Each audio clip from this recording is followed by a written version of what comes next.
Comes to fighting the Eagle Creek fire. Boy, a lot of you have been asking, why not use that massive 747 supertanker to drop some retardant in water? Sounds like a simple solution. It isn't that easy for a number of reasons. Our Cole Miller looking into it. He spoke with an aviation expert tonight. And what did he have to say, Cole? Well, Jeff, Jennifer, not only are we talking about federal and state contracts, this plane is already being used down in California, but there's also the visibility issue, steep, dangerous terrain, all things that really make it tough to even consider the idea of using it. The one and only global supertanker. This 747 getting a new take on life. It's the latest weapon in the wildfire battle. With all these fires going on at the same time, there's a real question whether it's available. Right now, it's in California, under contract there, keeping plenty busy just 1 week into operation.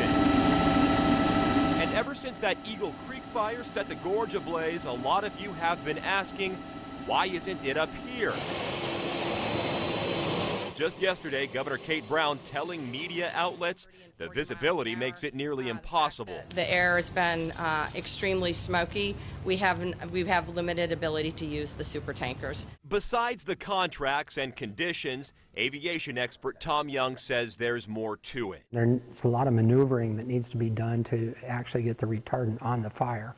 And it's probably overkill for the specific needs of what they're doing. Young says that supertanker drops at an incredibly high speed, covering 3 miles in just 1 minute. Aside from the sheer size and speed at which that 747 has to move, once it does drop its 20,000 gallons of either fire retardant or water, you have to refill it. And Young says around here, that just simply isn't practical. That almost takes a fire hydrant or a city connection to be able to do that, or a fleet of tanker trucks. So that's a big thing. For now, it will stay put down in the Golden State until its deal there dries up.